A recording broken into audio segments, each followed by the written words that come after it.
Enfim. Resolução horizontal. E aí, peço que vocês prestem muita atenção nisso, porque isso, se vocês entenderem, vocês vão ser pessoas diferenciadas para o resto da vida. Vamos lá. O que o modelo resolve? Fenômenos. Resolve fenômenos, tá? E eu tenho as grades horizontais, né, do modelo, tem espaçamentos pré-definidos, tá?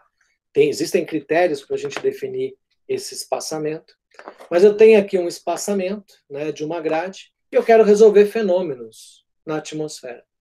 Como é que esses fenômenos na atmosfera acontecem? Lembra lá daquela figura do anemógrafo, que eu mostrei o ventinho lá no anemógrafo bem rápido? O que eu falei lá para vocês? Lá naquele sinal, se eu aplicar uma transformada de Fourier, eu vou obter sobreposição de várias ondas. Então, quando eu olho para um sinal como esse aqui, ó, no lado direito da figura, essa onda aqui, toda estranha aqui, na verdade é a composição dessa onda, com essa ondinha, com outras ondas, com infinitas ondas. Um sinal é uma sobreposição de ondas em diferentes frequências e amplitudes. Certo? Isso é a realidade. O modelo não sabe disso. E o modelo não consegue resolver isso. Como é que o modelo resolve um fenômeno? Vamos ver.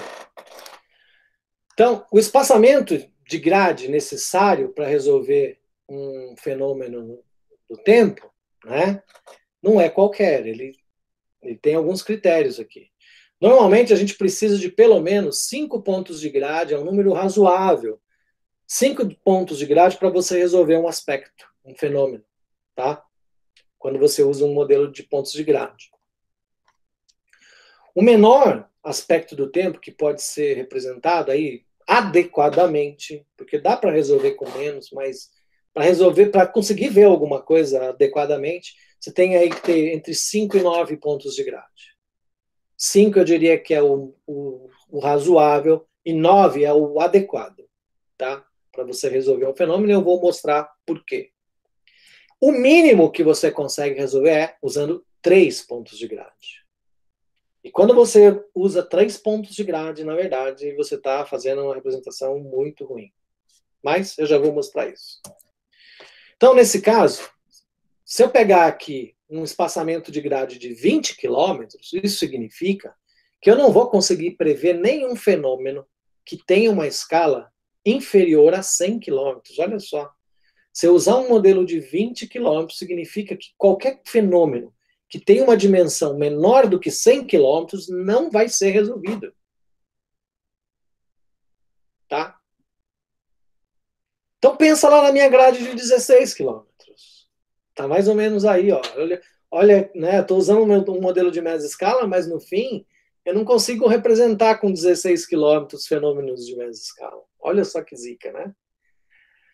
Se eu quiser representar terrenos montanhosos, assim, ó, mesmo com um espaçamento de 5 quilômetros, já pode ser que eu não consiga representar direito os fenômenos. Então, vamos ver um exemplo de como isso acontece. E preste atenção nisso aqui.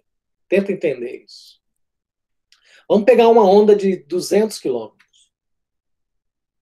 Onda de 200 quilômetros, então, o mínimo que eu vou conseguir representar aqui é 3 pontos. Agora, veja o seguinte, com 3 pontos, o que é que eu represento dessa onda? A média. Nada mais do que a média. Tá? Seria equivalente à média. Imagina que essa onda aqui é o ciclo diurno de temperatura. O que isso significa?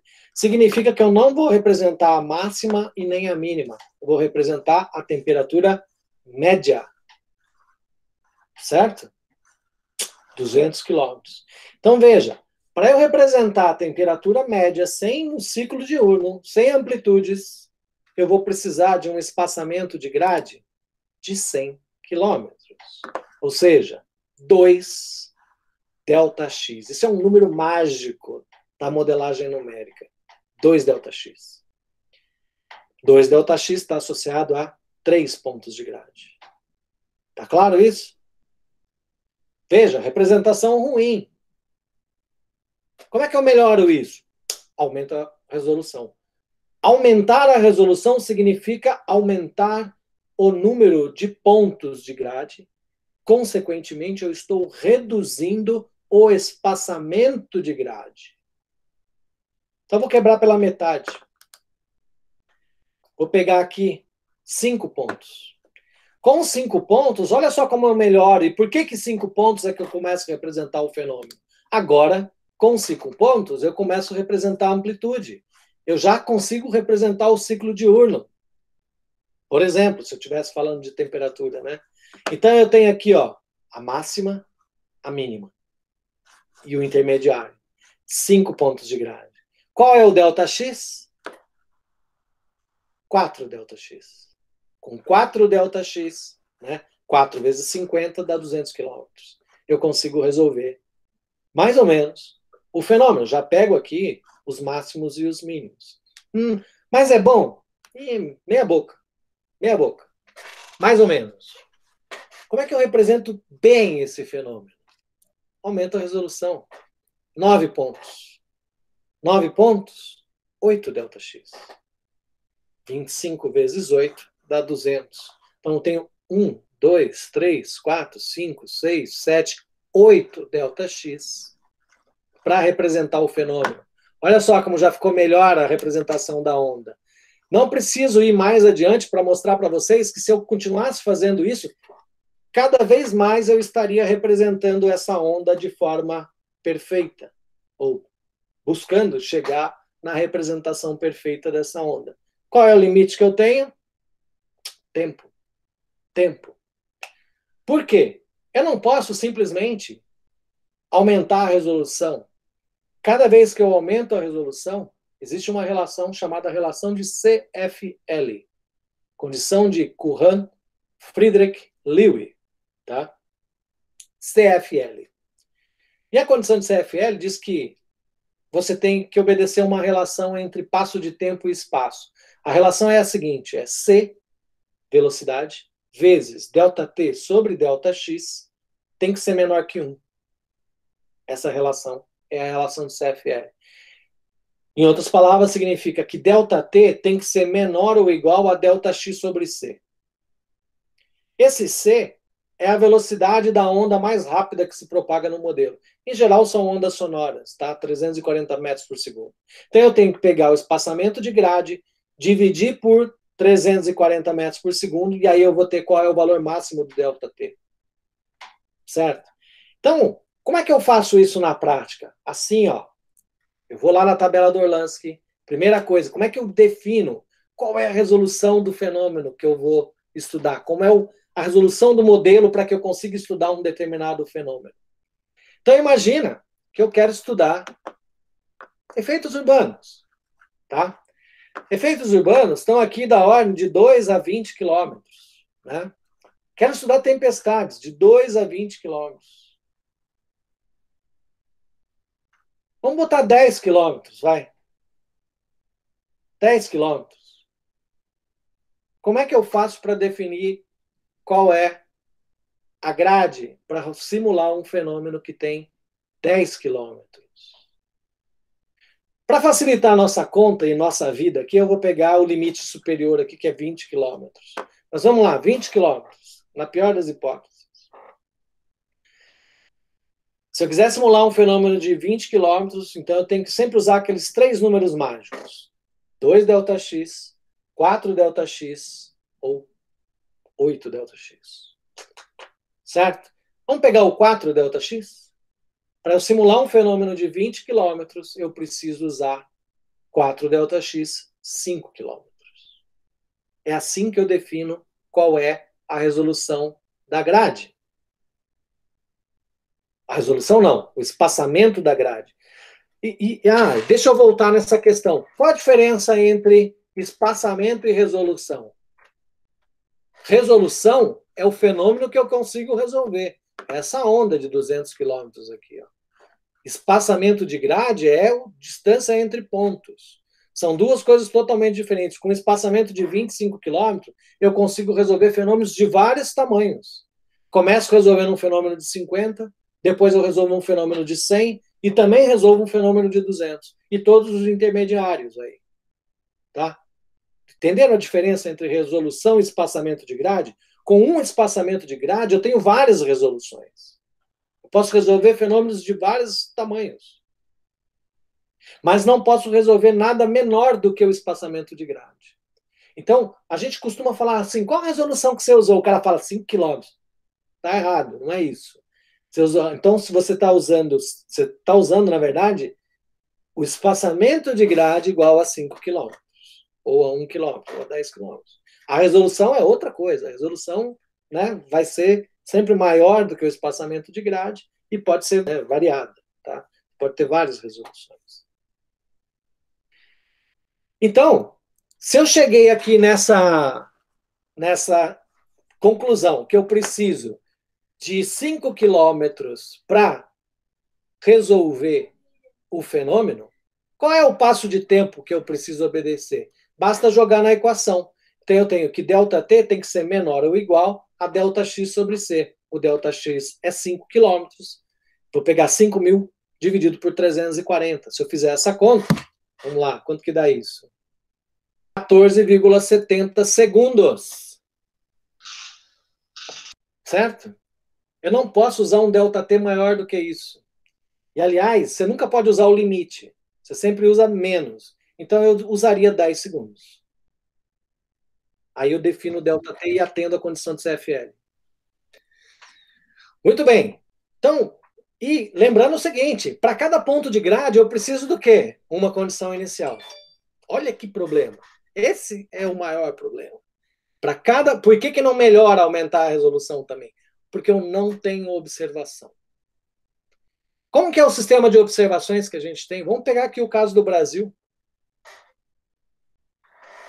Veja bem, essa aqui, se vocês entrarem no site do INEMET, você entra lá em INEMET, você tem lá dados, observações. Em algum lugar, não lembro exatamente como é o nome, mas está aqui, o link é esse, você cai nesse mapa, tá? Então, mapas.inemet.gov.br. Você tem aqui a distribuição das estações do INEMET, só do INEMET, tá? Tem as estações do CEMADENSE, tem as estações do INPE ainda, que aumenta essa densidade de estações aqui. Isso é uma rede de observações. Aqui eu tenho estações automáticas, que estão em verde, e estações convencionais. O que é a estação convencional? É aquela que você só tem valores a cada hora. O observador é igual ao do IAG, por exemplo, da água funda.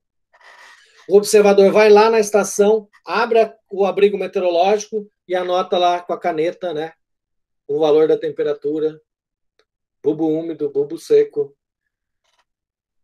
vento, temperatura do solo. Ele faz isso a cada hora, tá? Então, em cada pontinho azul tem uma pessoa por trás. No mínimo 3 pessoas, na verdade. E esse é um grande problema. Por quê? Geralmente você não tem 3 pessoas. Então, o que acontece com a estação convencional? Só mede durante o dia. A maior parte dela só mede durante o dia.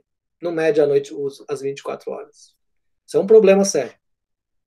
Mas essa é a rede de observação. E outro problema que a gente vê aqui, né? Você tem uma boa densidade aqui, né, na região mais leste do país, mas uma baixa densidade aqui na Amazônia, por exemplo. O que é esperado, né? Porque como é que você vai botar a estação lá no meio da floresta? Difícil. Enfim. Não é pouco, né? Olhando assim, até que parece que você tem uma boa cobertura, certo? O que vocês acham? Razoável, né? Bom, olha só, quando eu separo aqui convencionais e automáticas, essas aqui são as automáticas, tá? E essas aqui são as convencionais, ó. Tenho pouquíssimas estações convencionais, né? Certo? Dá para você, no site lá também, você olhar, colocar qual é a temperatura. Isso eu fiz agora, um pouco antes da nossa aula aqui. Peguei lá a temperatura de hoje, no Brasil inteiro aqui. Então, você vê, ó, o frio lá no sul, né? 2 graus lá na fronteira, ó. Isso foi meio-dia, mais ou menos meio-dia, tá? Foi a hora que eu... Não, era uma da tarde, 1 e pouco da tarde. 1 da tarde estava 2 graus lá no sul, hein? Previsão de neve aí do pessoal aí, né? Enfim, você tem a temperatura aqui no Brasil inteiro, tá? Ah, tem uma outra possibilidade que eu vi no site hoje. Você tem aqui esses links, ó. Você pode plotar a imagem de satélite do dia aqui, ou colocar um GIF animado aqui mostrando a evolução da imagem de satélite. Eu peguei só uma imagem. Essa é a rede de observações, nossa, né? Instantânea aí. Posso fazer um zoom aqui na área, ó. E aí eu tenho aqui, fiz um zoom aqui em São Paulo. E aí você começa a ver que aquilo que parecia lá tão legal, né? Uma densidade tão boa, na verdade não é boa coisa nenhuma. Olha só onde eu tenho estação. Eu tenho uma estação aqui em Barueri, uma estação aqui em Interlagos, aqui mais ou menos. Mirante de Santana está aqui, outra aqui em Bragança Paulista, olha, aqui um buraco. Tem uma aqui em Bertioga, que é litoral. E aqui, ó, nada de estação. Quantos quilômetros tem aqui entre uma coisa e outra? Se você clicar em cima de cada estaçãozinha dessa, vai aparecer esse gráfico aqui, ó, mostrando os valores instantâneos, né? Então você tem aqui, ó, qual é o código da estação? Essa aqui é Mirante de Santana, tá?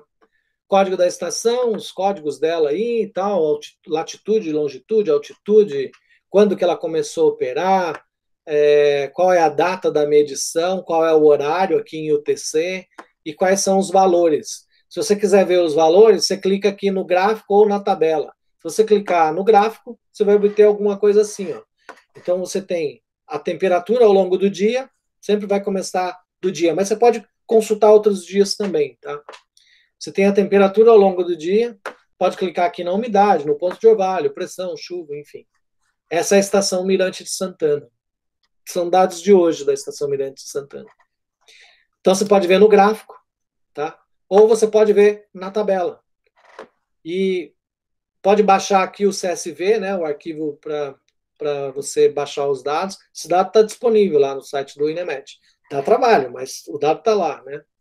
Agora, do ponto de vista operacional, vocês vejam que isso não serve muito, né? Porque tem que entrar. Operação, imagine se eu tiver que entrar em cada estação para baixar esses dados aí, né? Então não é uma coisa muito simples. Mas tem um sistema de coletar esses dados de forma automática, tá? Então essas são as informações aqui, ó. Tem o horário, temperatura, umidade, ponto de orvalho, pressão, vento, etc. Radiação, né? Quando começa a ter a medida de. Quando o Sol nasce, né? Começa a ter a medida da radiação. Então, esses dados estão lá, disponíveis para a gente baixar. Mas veja, vou voltar aqui, ó.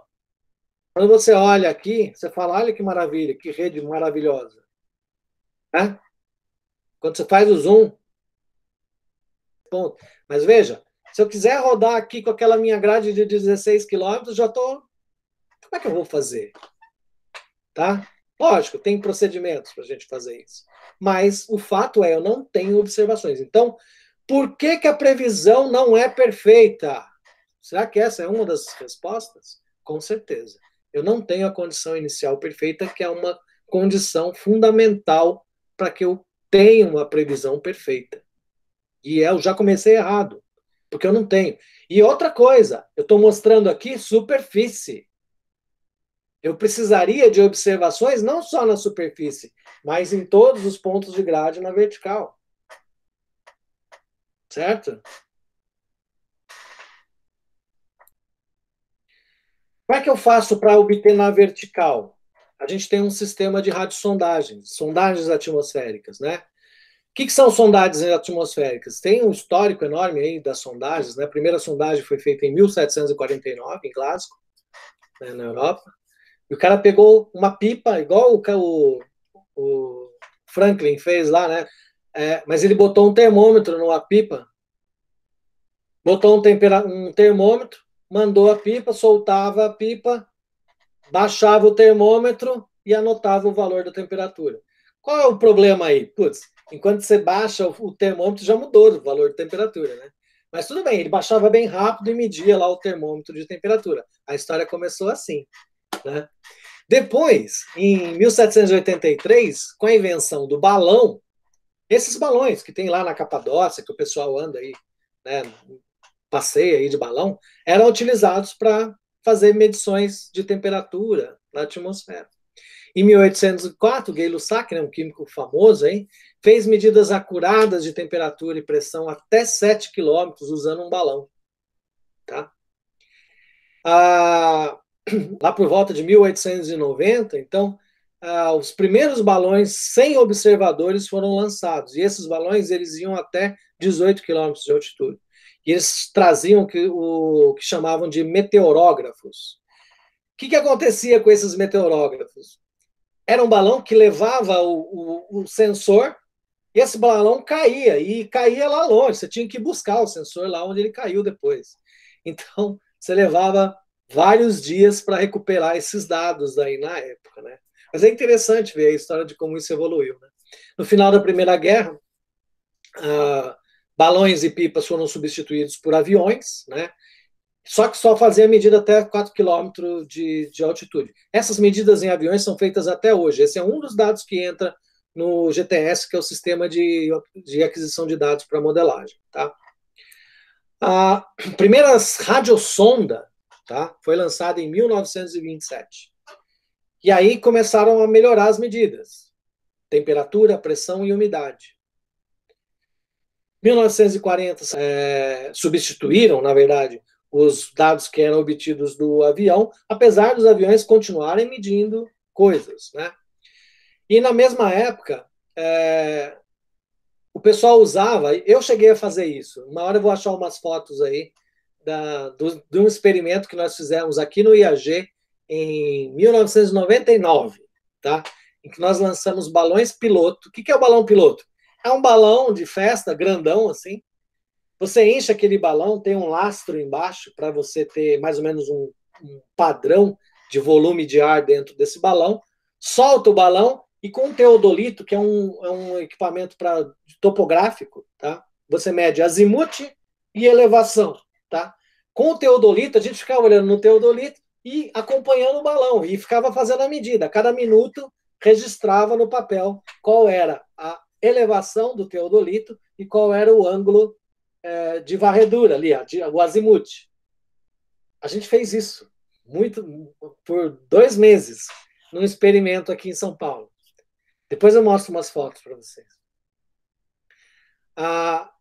Mas o que acontecia? O que mais acontecia era você soltar o balão de cara. O balão sobe muito rápido quando você solta.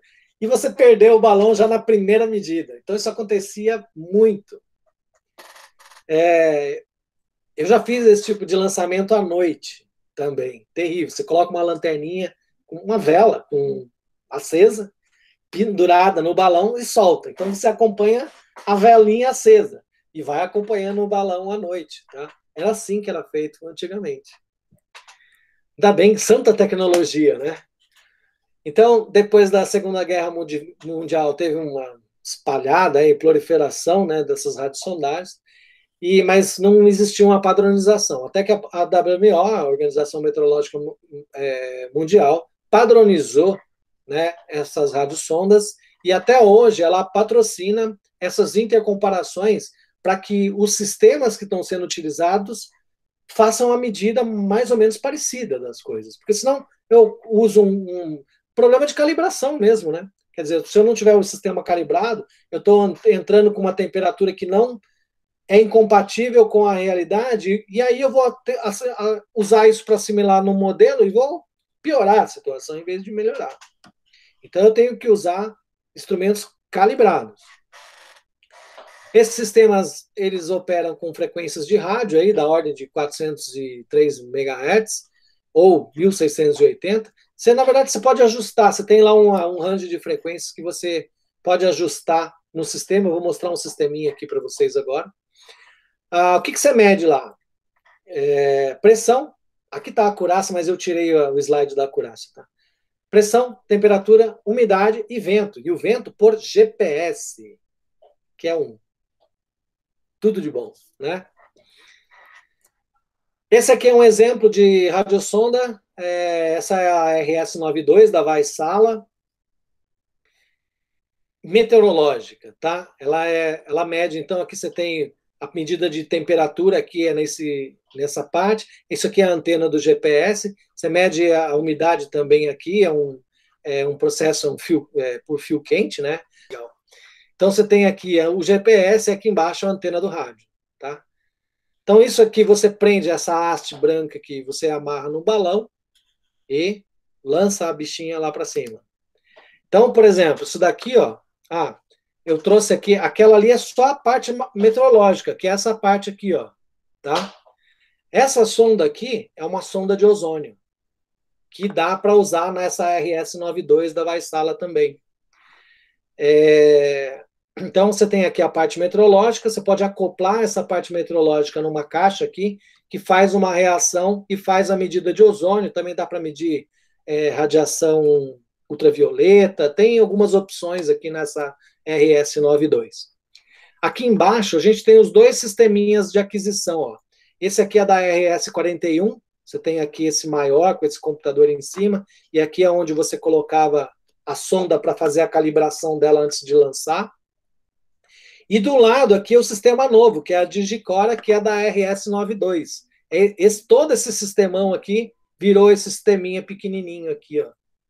Que nós fizemos um experimento em São Borja em 2018, né, e a gente lançou, tinha as duas sondas lá. Essa aqui é a antena de captação dos dados da radiosonda, e esse aqui é o balão, né? Esse aqui é o Jorge Melo, lá do INPE. E aqui, ó, nessa sonda, você tem um paraquedas. Por quê? Imagina esse troço, esse balão, ele vai subir, vai chegar lá na estratosfera, quando ele chegar lá, por diferença de pressão, ele estoura. E isso cai. Então, você imagina essa caixa caindo, né, lá de cima, aqui embaixo. Então, tem um paraquedas que você pode atrelar aqui no balão, para que quando a radiosonda caia, mesmo essa pequenininha, aqui a gente estava lançando sem a sondagem de ozônio, né? Então, tem até um videozinho aqui.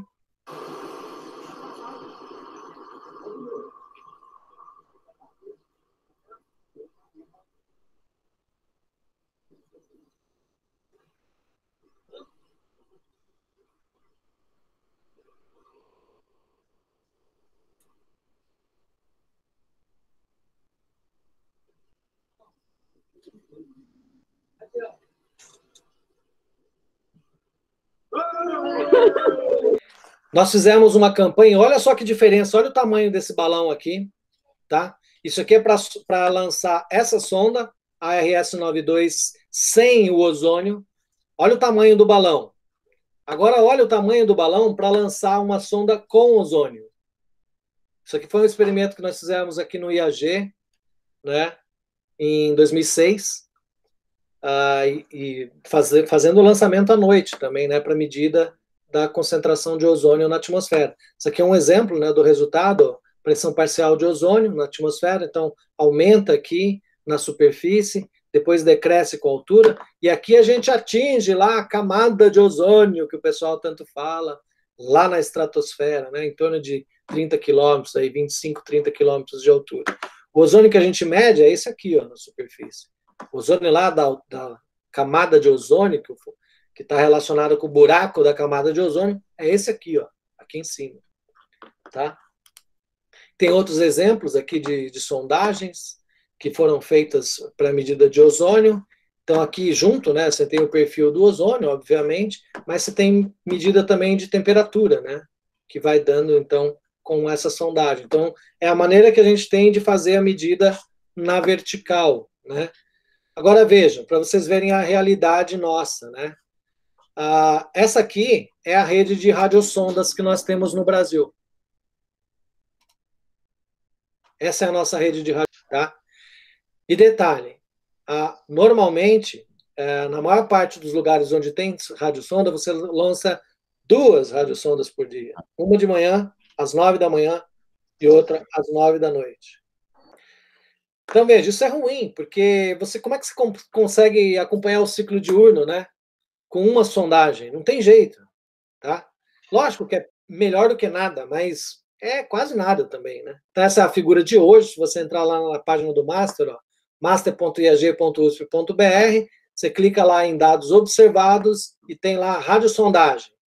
Aí você vai entrar aqui. Se você clicar na estação, você vai ter esse resultado aqui, ó. Então, esse é o perfil da estação do Campo de Marte para hoje, né? Foi das 12Z, a sondagem de hoje das 12Z.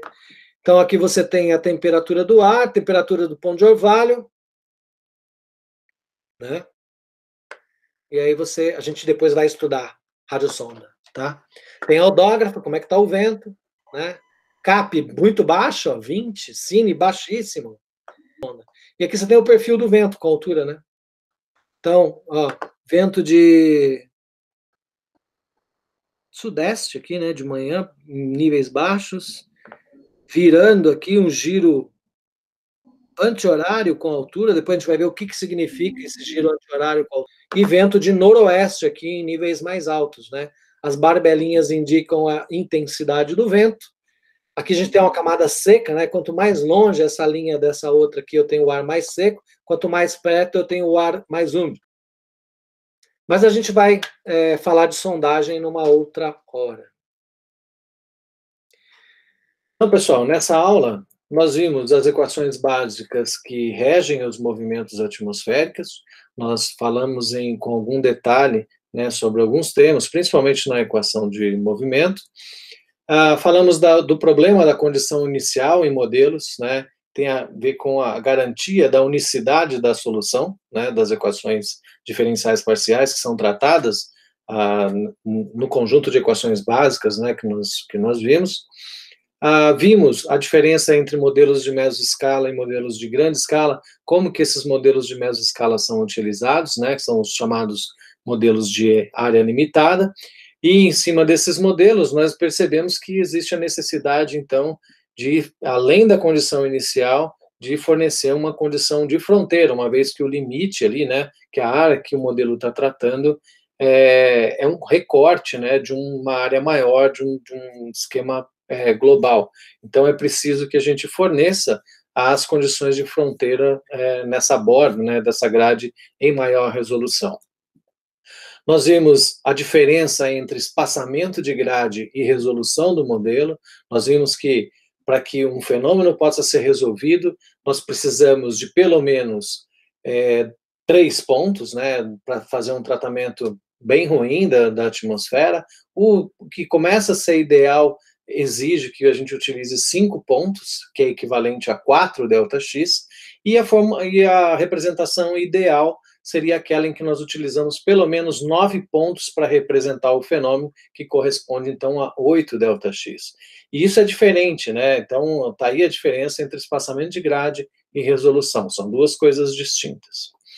Então, falamos do sistema de observação em superfície, das estações de superfície, e também do sistema de coleta de informações em ar superior, sistema de sondagens. E na próxima aula, o que nós faremos é estudar, né, como que surgem heterogeneidades na superfície e qual é a importância dessa heterogeneidade na formação de circulações de mesoscala. Então, obrigado pela sua atenção e até a próxima aula.